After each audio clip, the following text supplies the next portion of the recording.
Hello, everybody.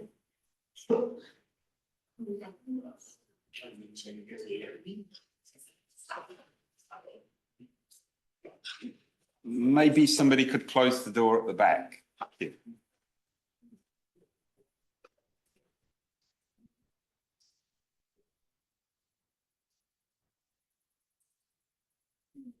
Welcome to the inaugural Celeste Lawson lecture.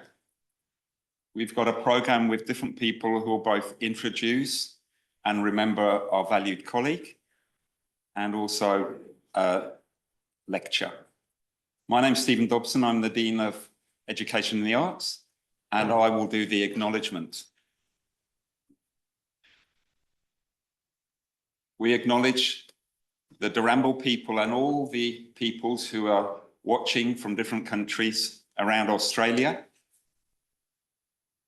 We thank the elders past, present and emerging for looking after all of these lands and for letting us hold this memorial lecture today. Without any more ado, I will thank some of the people who are online. Our Chancellor, Graham Innes, is listening. Today, we also have present our Vice Chancellor, Professor who will take over in a moment. And then in a very short time, we'll begin with the lecture. Professor Plum. Thank you. Thank you, Stephen, and welcome everyone to this inaugural Celeste Lawson lecture. As Stephen just mentioned, we're on Daramble land at the moment, for those of you who are sitting in the audience, but it doesn't matter where you are, anywhere in Australia, you're on the lands of First Nations people. And we always stop to acknowledge that and pay our respects to elders, past, present and emerging. Well done to you, Stephen, and your crew, all the colleagues of Celeste Lawson for arranging this, the Celeste Lawson lectures, and for tonight's inaugural Celeste Lawson lecture. We're really looking forward to it, and it is a terrific way to honour her memory, and I'm delighted to be part of this inaugural event tonight, and it's delightful to see everybody here in such numbers, and I know lots of you are online. I'm just looking at the portrait of Celeste there, and I just can't believe that it's actually just a bit more than a year since we've had Celeste in person, running around the campus in all her colour and all her energy.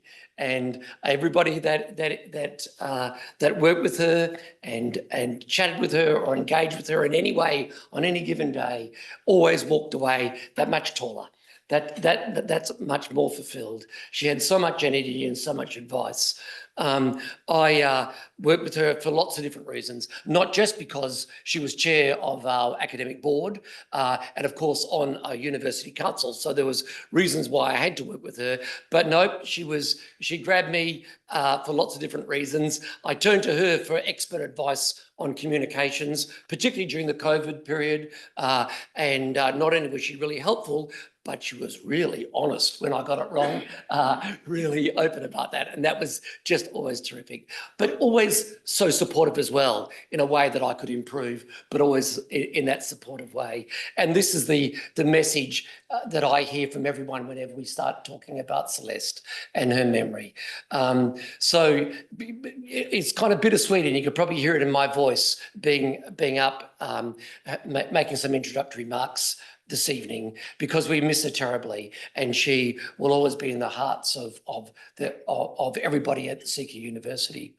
But I think it's particularly appropriate that we're having the inaugural Celeste Lawson lecture here in a lecture theatre. You might think that, you know, where else are we going to have it? But actually, this is really where Celeste's energy and her commitment to education came to the fore. She just had so much energy and enthusiasm, and the lecture theatre was her own. It was something that she really, the area that she completely dominated, and everybody, particularly our students, were the absolute beneficiaries of that. And of course, she didn't just talk about how important it was. You'll all know because it's now part of the history of CQUniversity that Celeste kept on talking about lifelong learning. And indeed, she partook in 8 different degrees, 8 degrees. So boy, was she committed to never stop learning. And she reflected that in her actions and she encouraged that in all our policies and in all our activities. So that was a long-winded way, folks, of just thanking you all for being here, congratulating again the school on organising this inaugural lecture. I'm looking forward to all of them into the future, and it's a terrific way to honour the memory of Emeritus Professor Celeste Lawson. Thanks everyone for coming.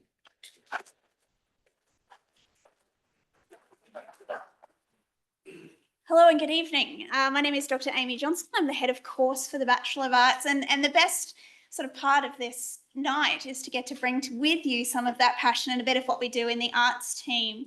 I'm particularly pleased to introduce you to my colleague, Dr. Jan Catoni, giving tonight's lecture.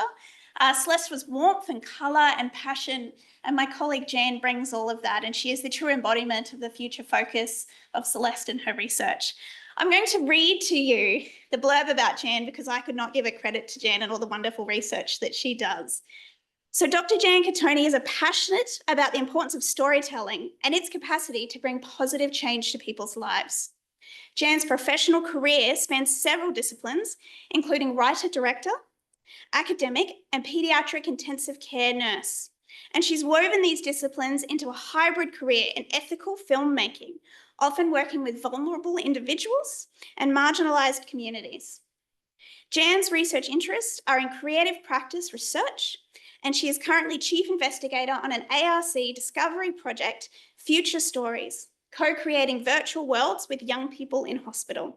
Jan currently teaches screen production with us in Cairns, and I'm very, very excited to welcome Jan to the stage.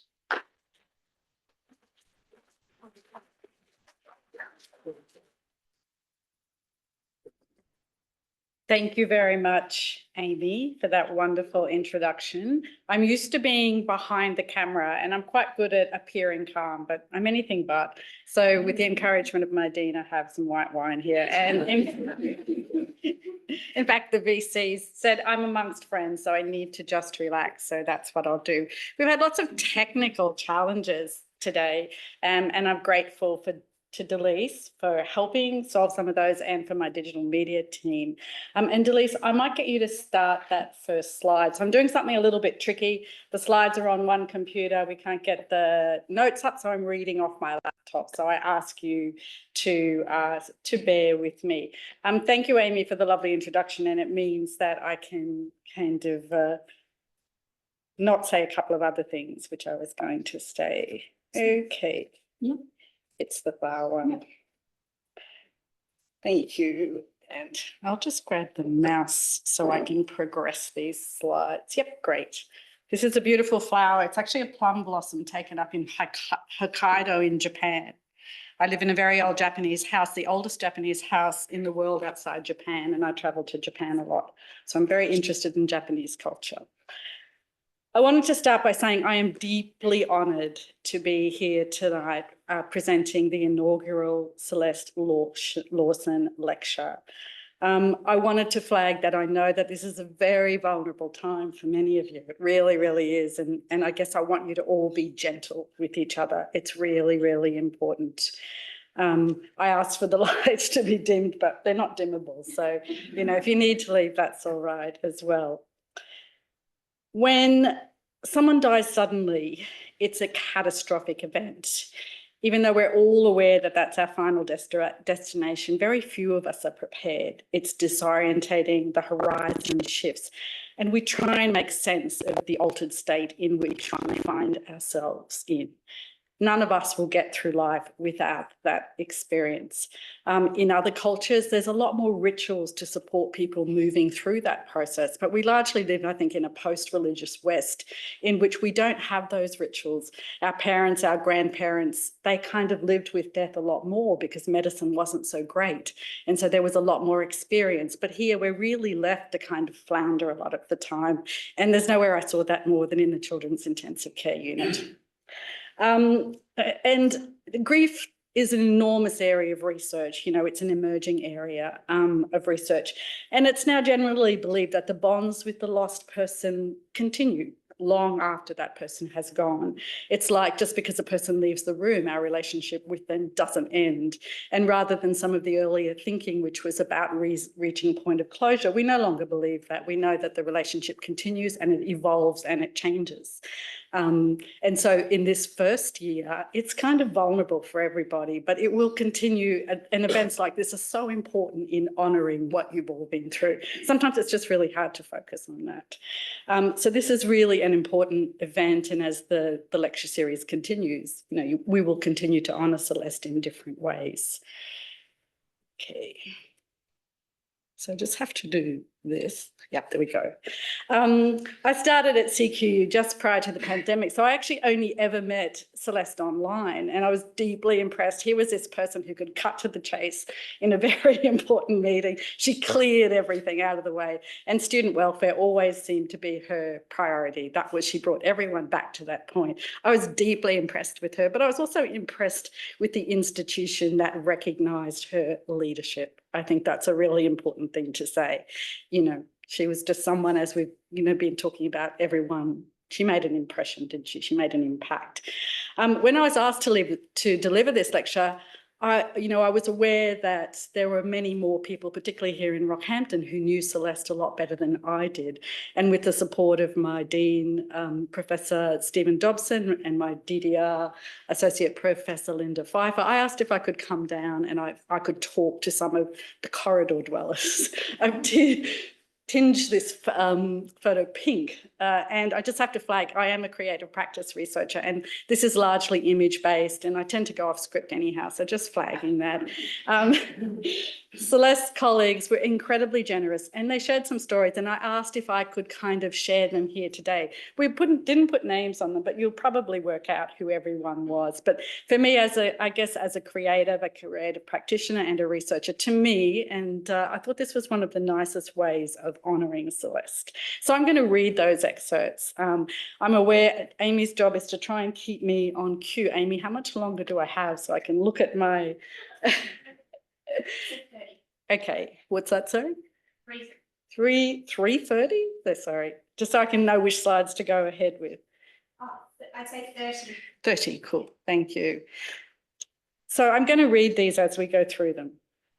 Celeste was energy. I think we've already heard Nick say that. She did things in a big way, and she was not one to go quietly, but she was also kind and compassionate. She was game to try anything, and she placed no limitations on herself. She read the tarot cards, and she also studied to be a sommelier, even though she didn't drink. And she loved experimenting with art. We did a painting together, and she enjoyed it so much. It was NAIDOC week, and there was a lot of laughing.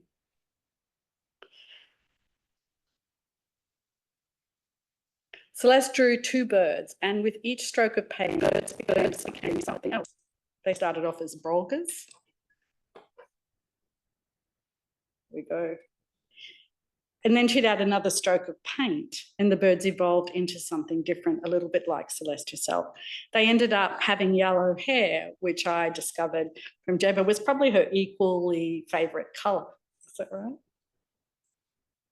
Celeste had an enormous energy, and I looked for this energy after she left us. This is what we do in our culture. We look for that person's presence in nature. I looked for her and I found her.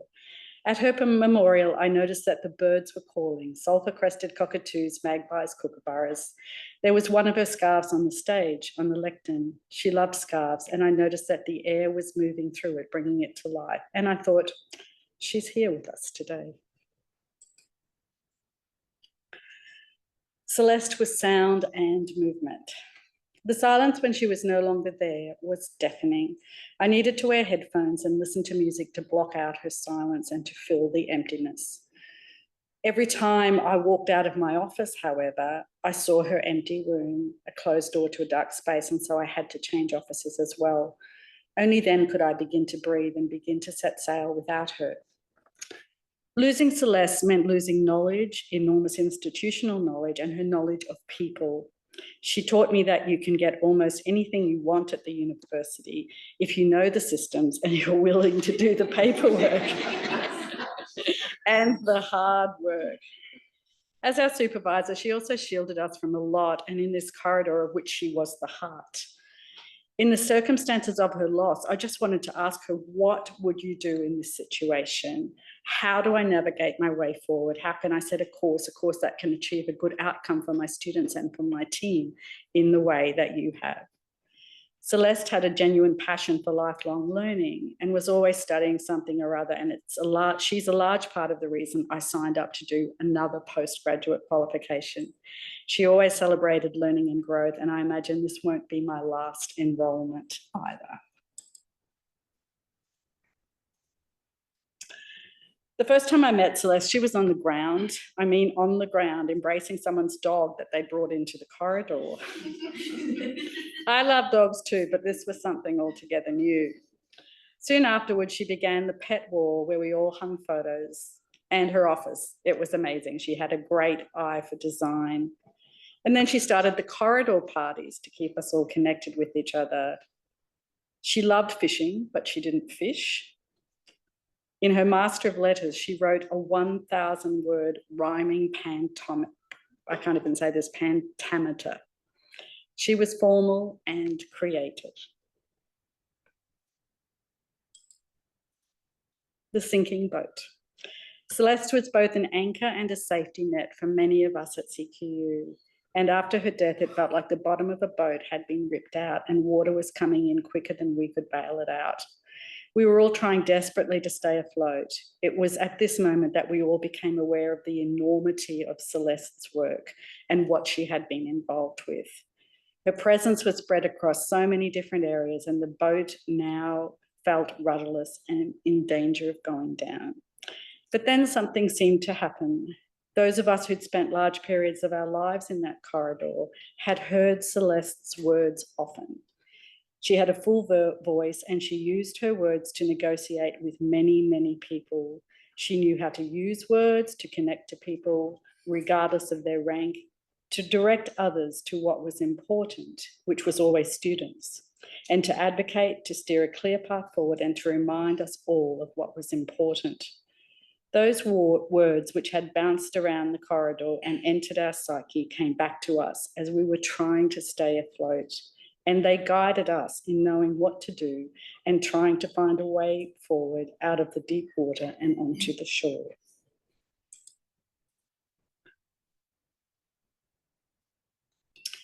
Celeste was joy.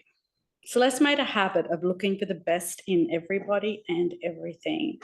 It's easy to find fault, but it's possible also to be alert to the things that can bring you joy. And joy is a word that I heard her say often. She approached people and friendships with that intent and made everybody feel special and welcome. It's a mistake to think that this led to a frivolous nature, because her deep integrity and strong sense of justice proved that Celeste was anything but frivolous. She simply allowed herself to be tender, almost childlike, in spite of the seriousness of the world, and potentially some of the things she witnessed as a police officer contributed to this. It's possible that she was simply a thoughtful communicator, crafting her sentences with care and creating just the right amount of poise, as she often did.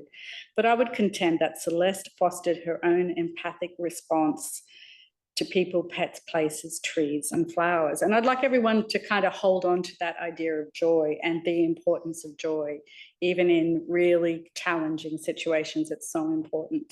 I think neurologically, kind of sadness and joy are close to each other, the way they're stored. So, you know, it's some of the reasons we sometimes find ourselves laughing in really difficult circumstances. Okay. Gonna have some water. This is a reference to the Schitt's Creek series that everyone has or may not have seen. A little bit, what was her name? The character? Alexis. A little bit Alexis. This is a little bit Celeste. This is a combination of sad and happy. Celeste saw me as a person and not just an employee. She saw the work that I put in, and she shared this openly with her peers, and others now carry that value, and they see me as she did in her absence. She gifted me that, and I will be forever grateful. It was a Thursday afternoon, and I was walking past her office, and something inside me said, thank her for her warm welcome into the corridor. It was one of those, if you don't say it now, you'll regret it kind of moments. I took another step toward my office thinking, this is silly, and people don't say these kinds of soppy things in the workplace. But as I walked away, the feeling grew stronger. Now is the time to say this. I turned back and I stood at her office door. I could see she was deeply engrossed in a task, but as always, within a few seconds, she turned to me and she said, yep, like what she was doing was no longer important, and I had her full attention. I stood there awkwardly in her doorway, and I thanked her for her warmth and kindness and following my move to the building and into the corridor. Nervously, I said, you've given me a safe and kind place to work, and you've also helped foster my sense of belonging. She didn't seem sure how to respond, but eventually she said, thank you. And as I suspected she would, she said, people don't usually say these kinds of things, and something along the lines of making someone feel welcome in the workplace should be the most normal thing in the world. But we all know that sometimes it isn't.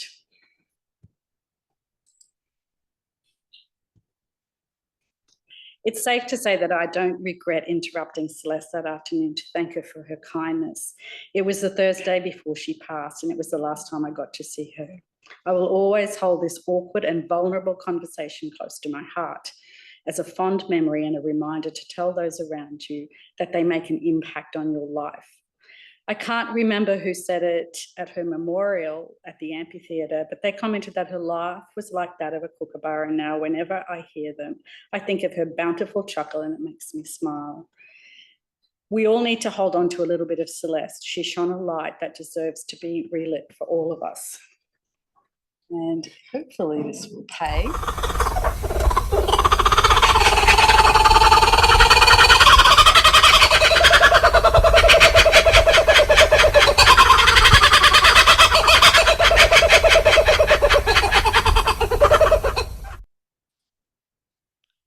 One more.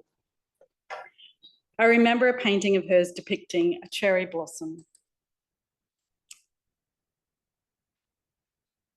tree in full bloom. She'd exhibited at our CQU Create exhibition, and the painting was titled Hana Fubuki. Later, I looked up the meaning of this Japanese word, and the translation approximates to flower snowstorm. It poignantly conjures the moment the spring breeze dislodges cherry blossoms. Petals from the tree, and the petals lift, fall, and they dance en masse, giving visibility to an otherwise unknown source. The word captures a moment, a phenomenological event, and a sigh. Flower snowstorm, Hana Fubuki. I'm sure Celeste would have been captivated by the word, the image, and the spirit that it encapsulates. Aggregate words like this can be standalone poetry. No haiku is needed. Celeste was a flower snowstorm. Her memory reminds me to find poetry in the things that I see and to find joy in the people that I meet. And I kind of love that idea of the flower and the snowstorm, the force of who Celeste was, along with her joy of life, her gentleness. And I think that's such a lovely vision for us to take with us. I'm probably going to skip, and we're not having questions today, but I'm really happy to follow up with anyone who's interested in doing that. What I do want to talk about, this is an enormous topic, the title, and maybe you could continue it next year. You could have part 2, so some of my colleagues can address it. But the role of the arts and humanities in the 21st century where we now live, it's a pretty huge area, and my colleagues and I could keep you here till Christmas and we'd all be talking, you wouldn't get a word in.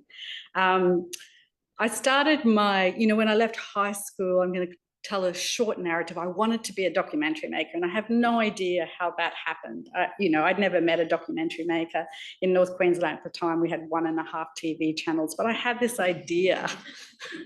And I looked, there was no course certainly in Queensland. I think the only course was at Swinburne. It was before the Australian Film, Television and Radio School opened in Sydney.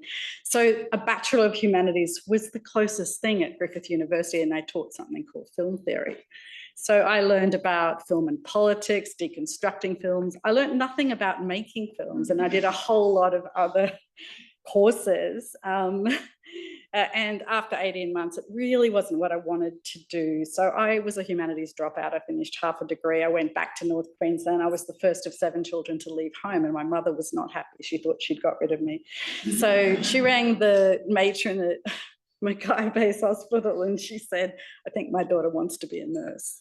And so that's where I ended up. And it was so different to being a humanities student, you know, very progressive thinking. I'd enjoyed first wave, the aftermath of first wave feminism. It was during the Joe years. There was a whole sort of thing. So here I was entering into the old apprenticeship system in the bottom rung, and it was a tribal world.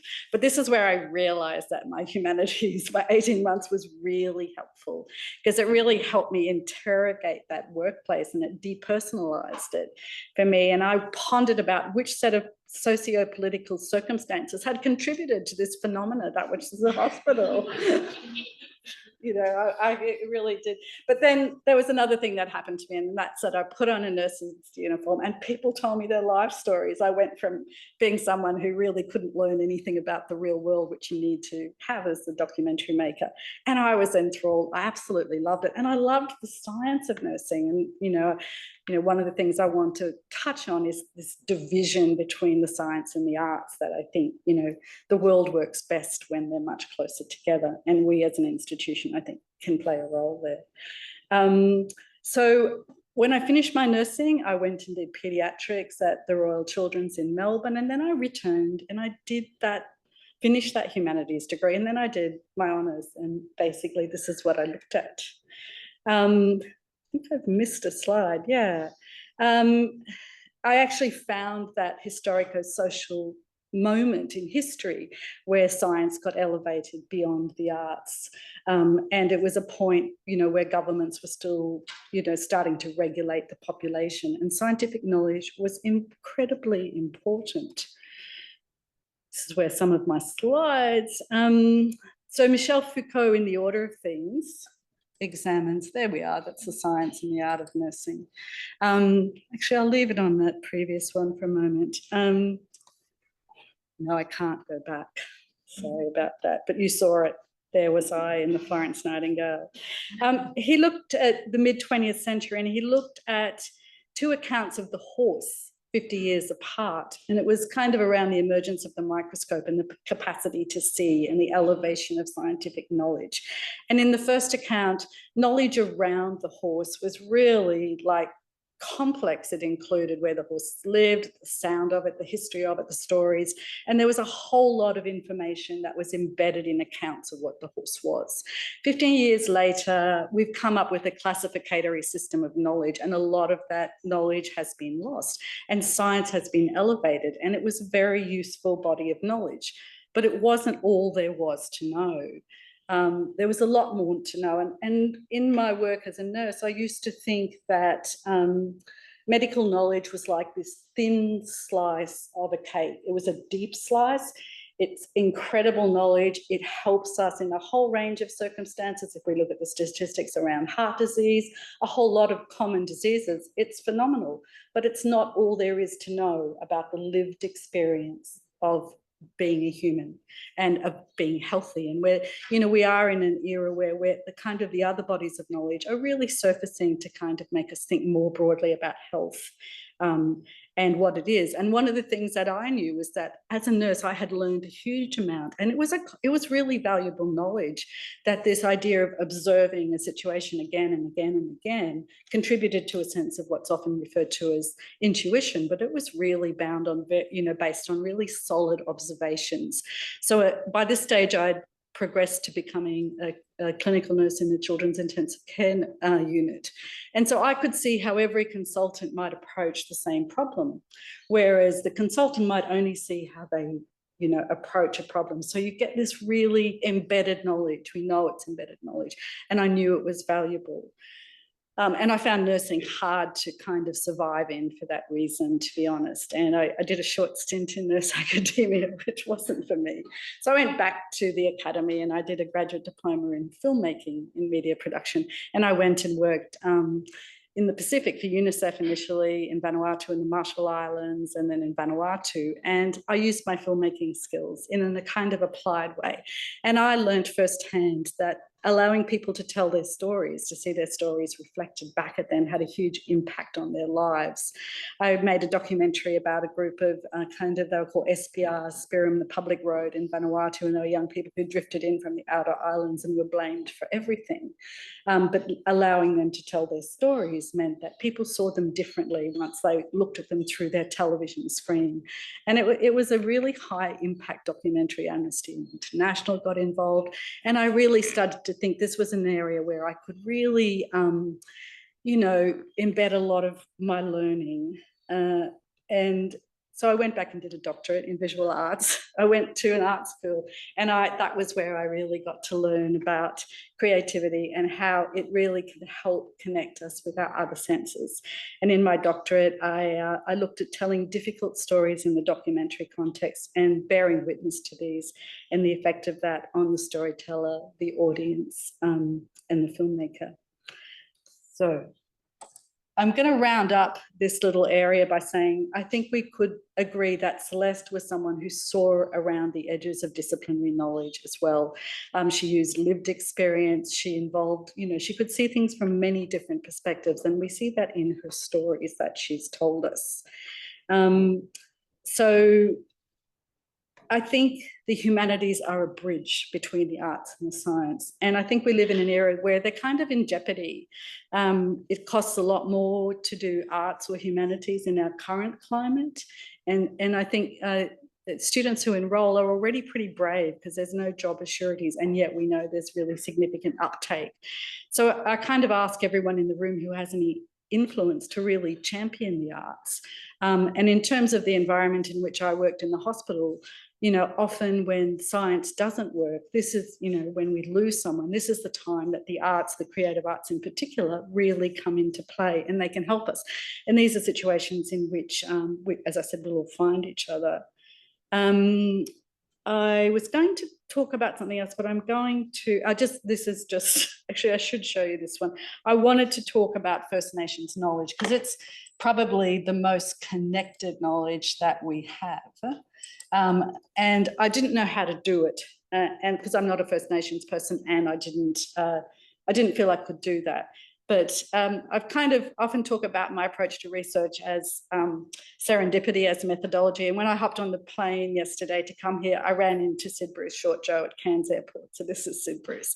And I said, Sid, I'm giving this talk tomorrow for a colleague who's passed, and I want to try and explain First Nations knowledge. And could you give me some words to share and your photo? Could I take your photo? And he said, yes. So I said to him, can you explain to me how knowledge is connected in the First Nations context? And he said, everything is connected to the seasons and the land and the sea. When the white plains flower is in bloom, it tells us that this is the time to hunt the bull shark. So he lives in Pumparao in Eastern Cape York. He's a Wicmungan man. And bio. I said, do you eat the bull shark? And he said, yes, we do, but we only do that after we've had a ceremony. I said, what happens in the ceremony? And he said, the bull shark is our ancestor, and we thank our ancestors, and we also praise them. And then there's a song and a dance that goes with this.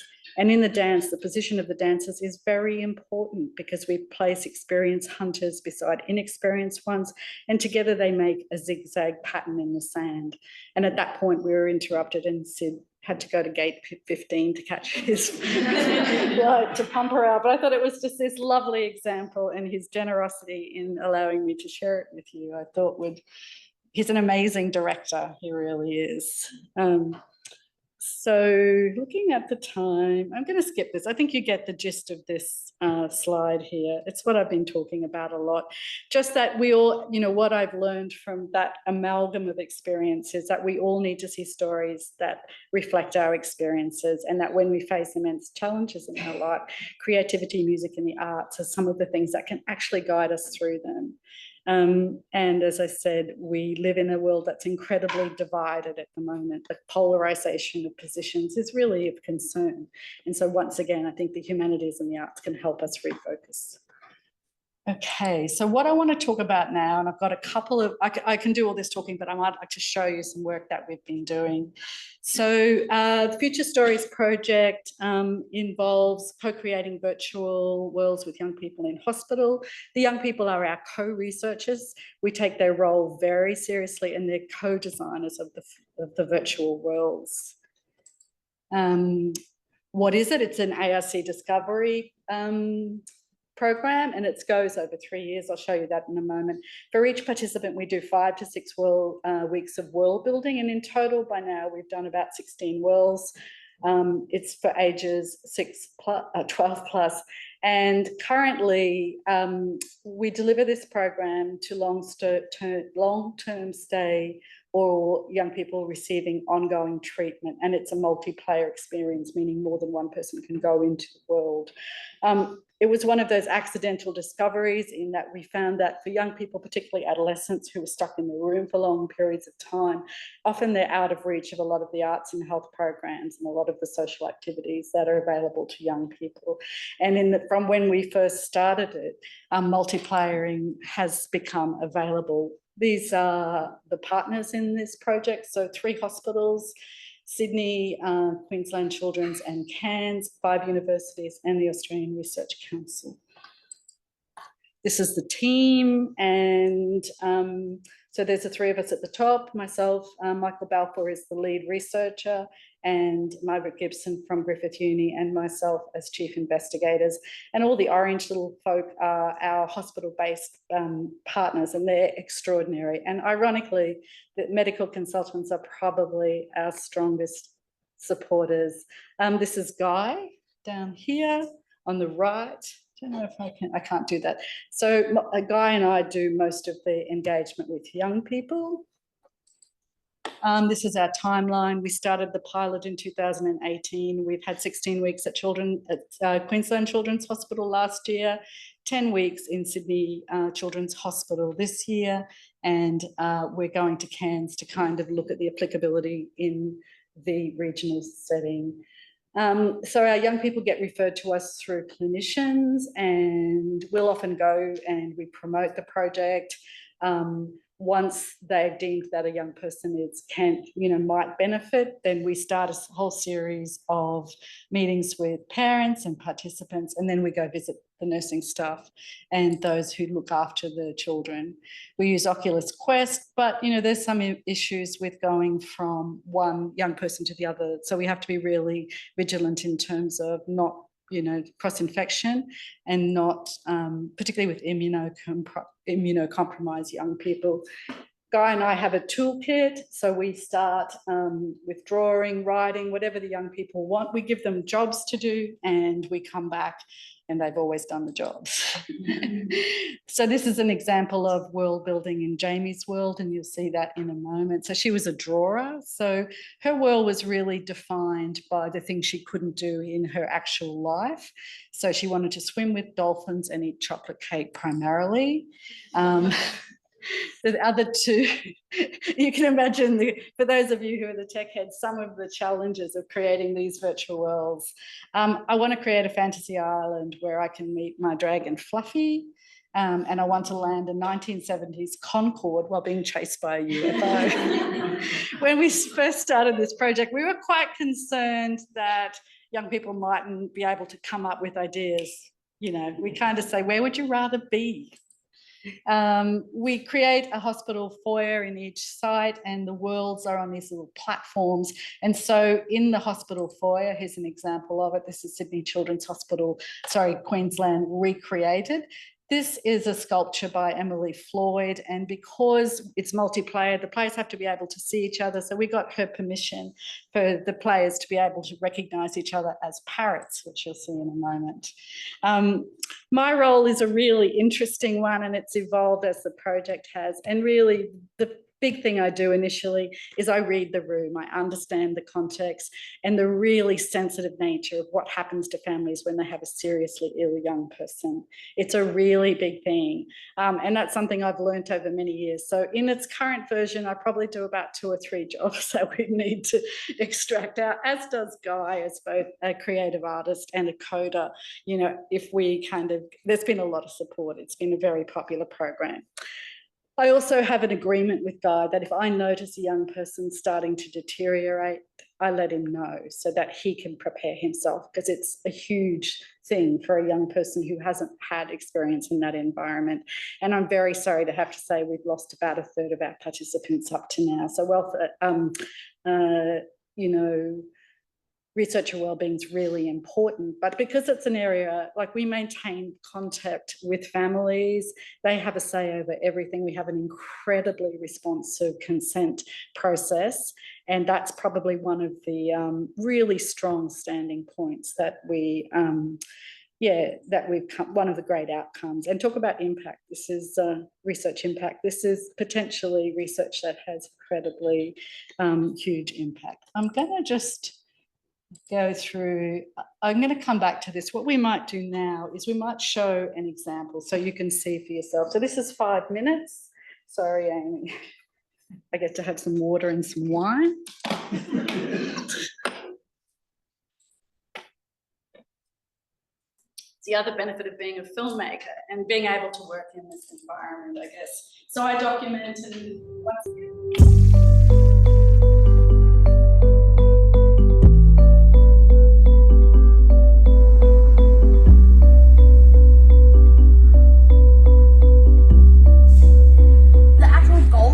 Is not only to tame Fluffy, but then to find her lost dragon eggs. Lost dragon eggs. Oh my gosh. So Harrow has requested a sort of like an island where you discover different mythical creatures, fantasy creatures. One of them being a dragon of his creation, Fluffy. The dragon must have 5 legs, 2 teeth, spikes on the tail, a suction foot to allow it to walk on ceilings, the ability to fly, and small yellow eyes, red eyes, sorry, and nostrils on the nose and on the forehead. So I think we're getting pretty close. We just really need to add the 5th leg somewhere. Fluffy. She's pretty good. She's sleeping at the moment. Do you like her? Yes! She's big and furry and fluffy. That's where you want her 5th leg? Yes. Right there. A bit of darker blue. Okay. Right. I'm watching you guys in the process of doing it. Yeah, that's one of the really fun parts, actually, Harrow. I'm just adding some collisions to Fluffy because currently it's quite hard to get up on Fluffy. So He's just full. yeah. Oh my god. Hi.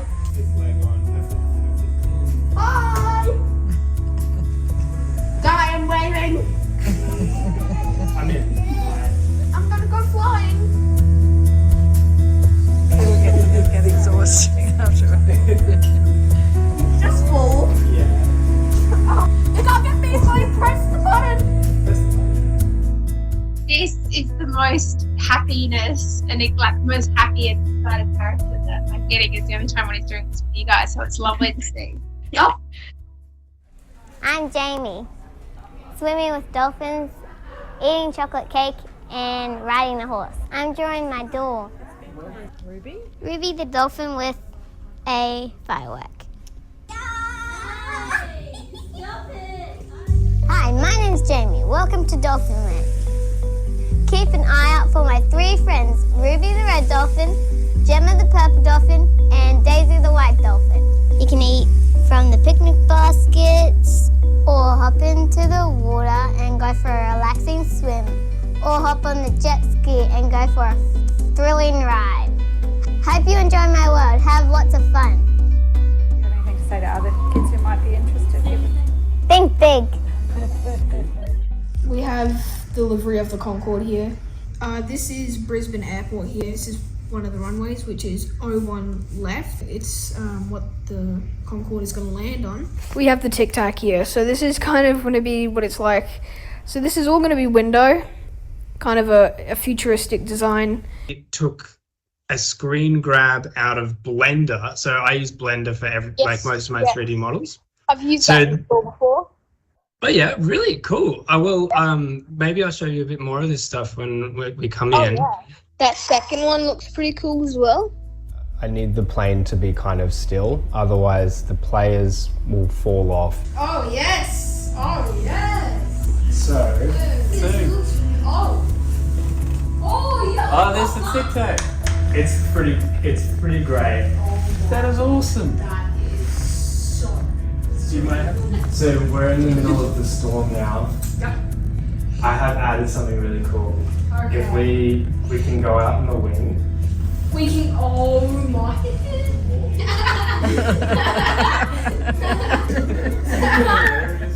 Describe the best part of that experience. I feel like it just.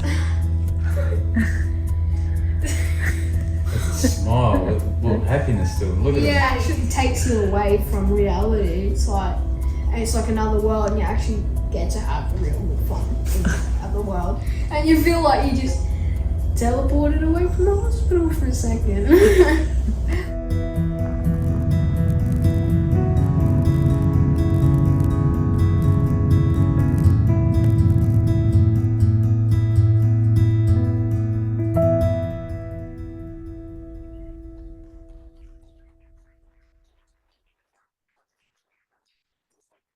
See, the words and the vision just give you so much more, don't they?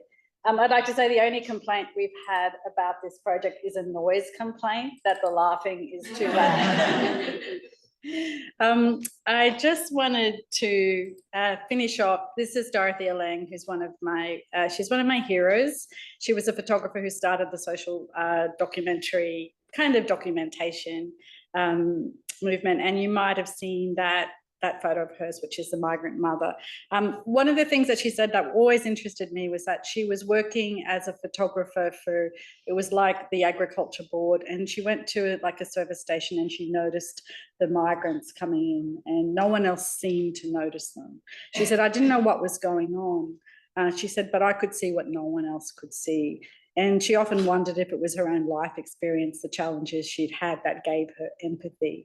And she said this really important thing, which was the camera is an instrument that teaches us to see without a camera, that we bring our lens to show other people. And my last slide, and then we're going to listen to a bit of music just to have a moment, is that Celeste had a kaleidoscope lens. And we know that from the beautiful stories that we heard. So she saw the world in many colours and in many ways. But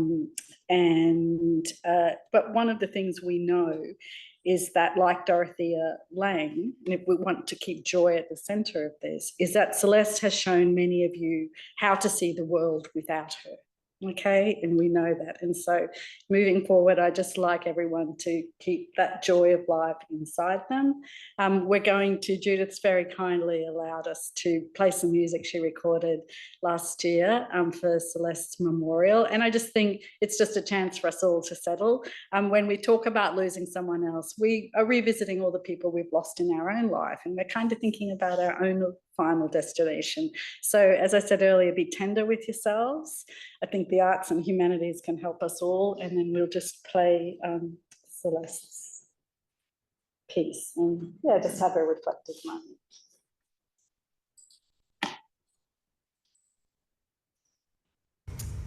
Hello, my name is Judith Brown and I'm the Head of College for the Arts, and Celeste was my friend.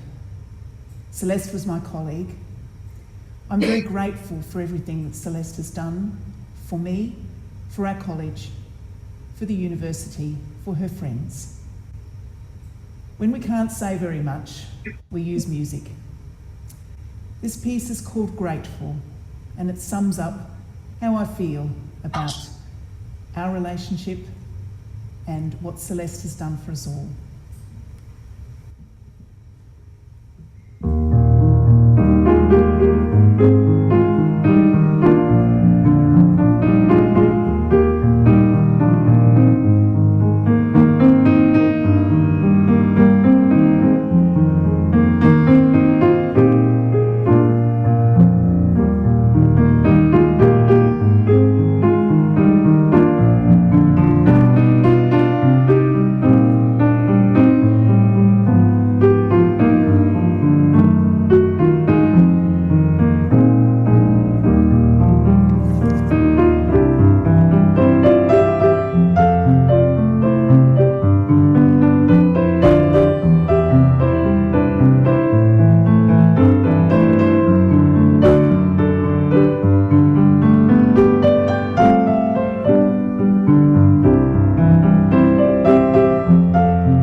Valet Celeste Lawson.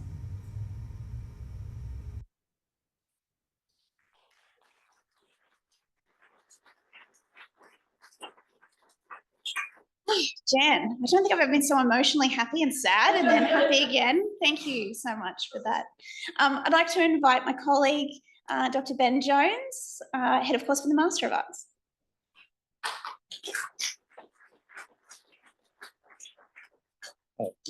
Thanks, Amy. The Dean asked me just to comment briefly on the origin of this event, and I'm honoured to do so, but I'm loath to get between the audience and the after lecture drinks and chats, so I'll be brief. But we've been privileged to listen to a rich, thoughtful, provocative, erudite treatise on the importance of the arts from Jan, and we've all been given much to contemplate about how the arts and sciences are not in competition, but academic pursuits with much to learn from the other. So I thank you, Jan, and I think one of the most valuable points you made also is that we all can learn from First Nations knowledge, where the arts and sciences are not as siloed as they are in the modern Western university. And in particular, your own career demonstrates the sheer diversity of where an arts degree can take you and how thoroughly it enhances other disciplines. And I think our hearts all sort of collectively melted watching those beautiful children combining the sciences and technology with creativity and with art and storytelling. The ancient disciplines of the arts examine what it means to be human, and the BA is the original university degree, and even its detractors would not want to live in a world without them, without music and art and history, literature, poetry and philosophy. This lecture began really as a conversation between Stephen and Linda and myself about how to promote what we do here at CQU in the arts and how we punch well above our weight. And Celeste was the ultimate champion of the arts, and she took enormous pleasure in collecting the articles and media appearances and publications from the arts team each month and collating them to present to the Dean and show off all the things that we're doing. And for those who worked in Building 32, we fondly recall her voice echoing down the corridor. That's brilliant, that's wonderful. And, you know, as we told her about our projects. So to Jan, just a heartfelt thank you on behalf of the organising committee for giving such a poignant inaugural lecture that so fittingly honours our much loved colleague. And it fills me with a particular joy that this is not only a memorial, but it's a legacy event. And Celeste's name will be forever associated with our school and our university. And as the years go on, we will continue to hold this event and celebrate the arts at Central Queensland University. And in doing so, Celeste's words and deeds will live on. Thank you.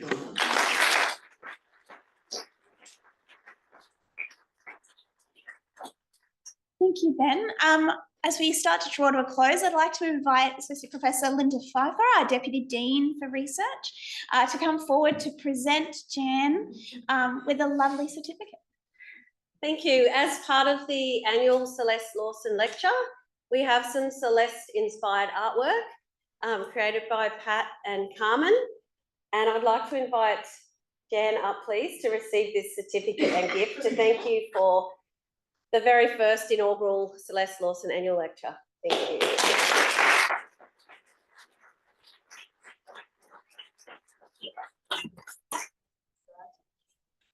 Pat I can describe a little bit. Viticulture, did I pronounce it right?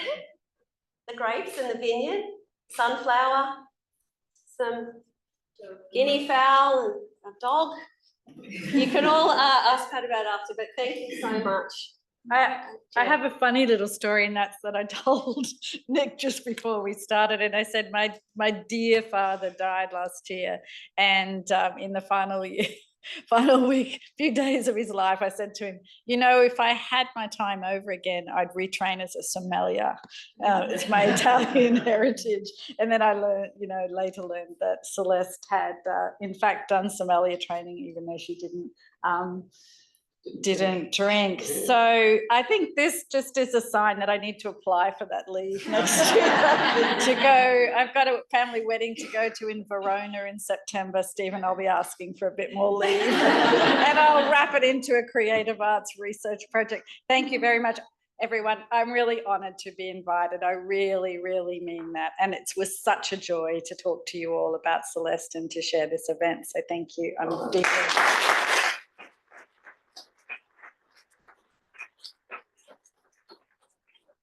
So that brings us to a close this evening. I'd like to thank everyone who came to join us here on Darumba Land in Rockhampton, and especially also to those joining us and streaming in live. I know there's a big group of you in Gympie, so hello to everyone in Gympie. It's fantastic that you've been able to join us, and we in advance invite you to come along next year as we continue to investigate the arts and challenge its importance in the 21st century. So please stick around, have a chat to Jan, hear more about her fantastic research. And again, thank you for coming.